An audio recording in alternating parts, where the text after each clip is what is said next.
প্রিয় দর্শক, আপনাদের জীবনের গল্প প্রিয় অনুষ্ঠান নিয়ে উপস্থিত হয়েছি। আমাদের ক্যামেরার সামনে আছে এক ছোট্ট একটা আপু, খুব অসহায় এবং এতিম। তার মুখটা দেখলেই বোঝা যায়, তার মুখ থেকেই শুনবো তার জীবনের গল্প। আপু, আসসালামু আলাইকুম, কেমন আছো? ওয়ালাইকুম আসসালাম। জি, আলহামদুলিল্লাহ ভালো আছি। আপু, তোমার নামটা কি? আমার নাম লাবণ্য। লাবণ্য, খুব সুন্দর নাম। তোমার বাড়ি কোথায়? জামালপুর। জামালপুর। তোমার পরিবারে কে কে আছে? পরিবারে মা আছে আর আমরা 3 ভাই বোন। 3 ভাই বোন। তোমরা কয় বোন, কয় ভাই? 2 বোন 1 ভাই। 1 ভাই। তোমাদের পরিবারের মানে মানে আয়, অর্থাৎ তোমার পরিবারটা চলে কার উপর নির্ভর করে? আমার আম্মু এবং আমার উপরে। তোমার আম্মু এবং তোমার উপরে। তোমার আম্মু কি করে?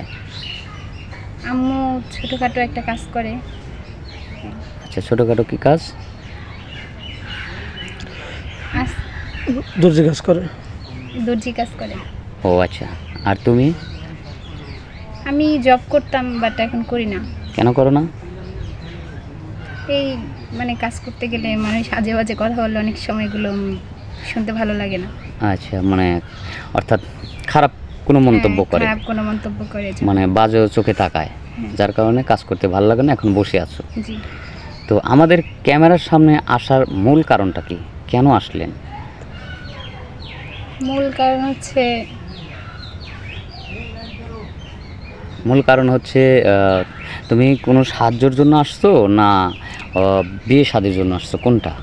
বিয়ে শাদির জন্য। বিয়ে শাদির জন্য আসছো। আচ্ছা, আমাদের এখানে যে বিয়ে শাদি দেই, এই বিষয়টা তুমি জানলে কোথায় থেকে, কিভাবে জানলে? একজন থেকে শুনছো, প্লাস তার মাধ্যমেই আমাদের সাথে যোগাযোগ করছো। জি। তো এখন তোমার পরিবারে মানে মানে কিভাবে তোমরা জীবনযাপন করতেছো? খুবই কষ্টে না? হ্যাঁ, খুবই কষ্টে, মানে আর্থিক দিক থেকে একটু বেশি সমস্যায় আছি। সমস্যায় আছো না? জি। পড়াশোনা করছো কত দূর? আমি ক্লাস 8 পর্যন্ত পড়ছি। তারপরে আর পড়াশোনা কেন করোনি? আমার বাবা মারা যায়, তখন আমি খুবই ছোট ছিলাম। মানে যতটুকু পড়ছি ওইটা অনেক কষ্ট করে আর কি, নিজের চেষ্টা। এখন অর্থনৈতিক সমস্যার কারণে পড়াশোনা করতে পারো না। বন্ধ। আচ্ছা, যদি মনে করো কেউ তোমাকে মানে অর্থনৈতিকভাবে যদি সাহায্য সহায়তা করতো, তাহলে তোমার মানে ভবিষ্যৎ পরিকল্পনা কী ছিল? পড়াশোনা করে তুমি কি হতা জীবনে? মানে ভালো একটা কিছু করার ইচ্ছা ছিল, ডাক্তার বা মাস্টার্স এরকম একটা কিছু।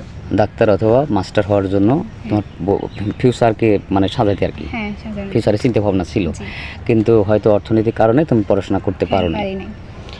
যাই হোক, খুবই দুঃখের বিষয়।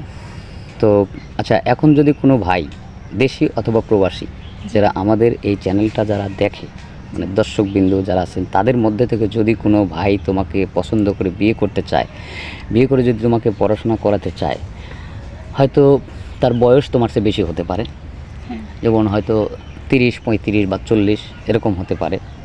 যদি তোমাকে বিয়ে করে পড়াশোনা করতে, তুমি কি সম্মতি আছো কি না? হ্যাঁ, আছি। সম্মতি আছো।